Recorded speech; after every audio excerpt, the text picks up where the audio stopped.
अस्सलाम वालेकुम दोस्तों। पाक भारत टाकरा जितना ज्यादा करीब आ रहा है उतना परजोश हो रहे हैं आवाम और करैक्टर जो बड़े बड़े खिलाड़ी हैं उनके मशवरे क्या हैं और वसीम अकरम शोएब अख्तर का क्या कहना है कि क्या किया जाए अगर आप लोग ने मैच जीतना है।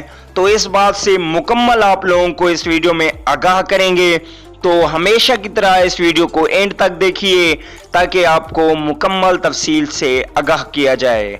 उससे पहले अगर आप चैनल पे फर्स्ट टाइम हैं तो बिल्कुल भी फ्री में चैनल को सब्सक्राइब करके साथ में लगे घंटी के बटन को जरूर प्रेस कर दें। चैनल सब्सक्राइब जरूर कीजिए। चैनल सब्सक्राइब करने में कोई पैसे कोई रुपया खर्च नहीं होता।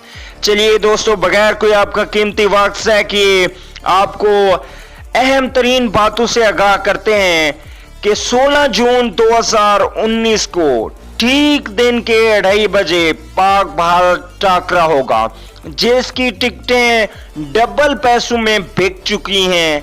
मुकम्मल क्राउड फुल होगा, प्रेशर मैच होगा। इसमें वसीम अकरम का कहना है कि अगर आप लोग ने शर्जील खान वाला दौर दोबारा अपनाना है तो आसिफ अली से ओपनिंग करा लो। आसिफ अली अगर चल गए तो मैच आपका, अगर आसिफ अली ना चले तो समझो हार गए। यहीं पे शोएब अख्तर सामने आ गए। शोएब अख्तर का क्या कहना था? शोएब अख्तर का कहना है कि अगर आप लोग ने मैच जीतना है तो मोहम्मद आमिर को यूज करो। ओ भाई, मोहम्मद आमिर को तो यूज कर रहे हैं, किस तरह मोहम्मद आमिर को यूज किया जाए कि पाकिस्तान मैच जीत जाए? तो शोएब अख्तर का जबरदस्त बयान सामने आया है। उनका कहना है कि मोहम्मद आमिर से शुरू के 5 ओवर करा लो।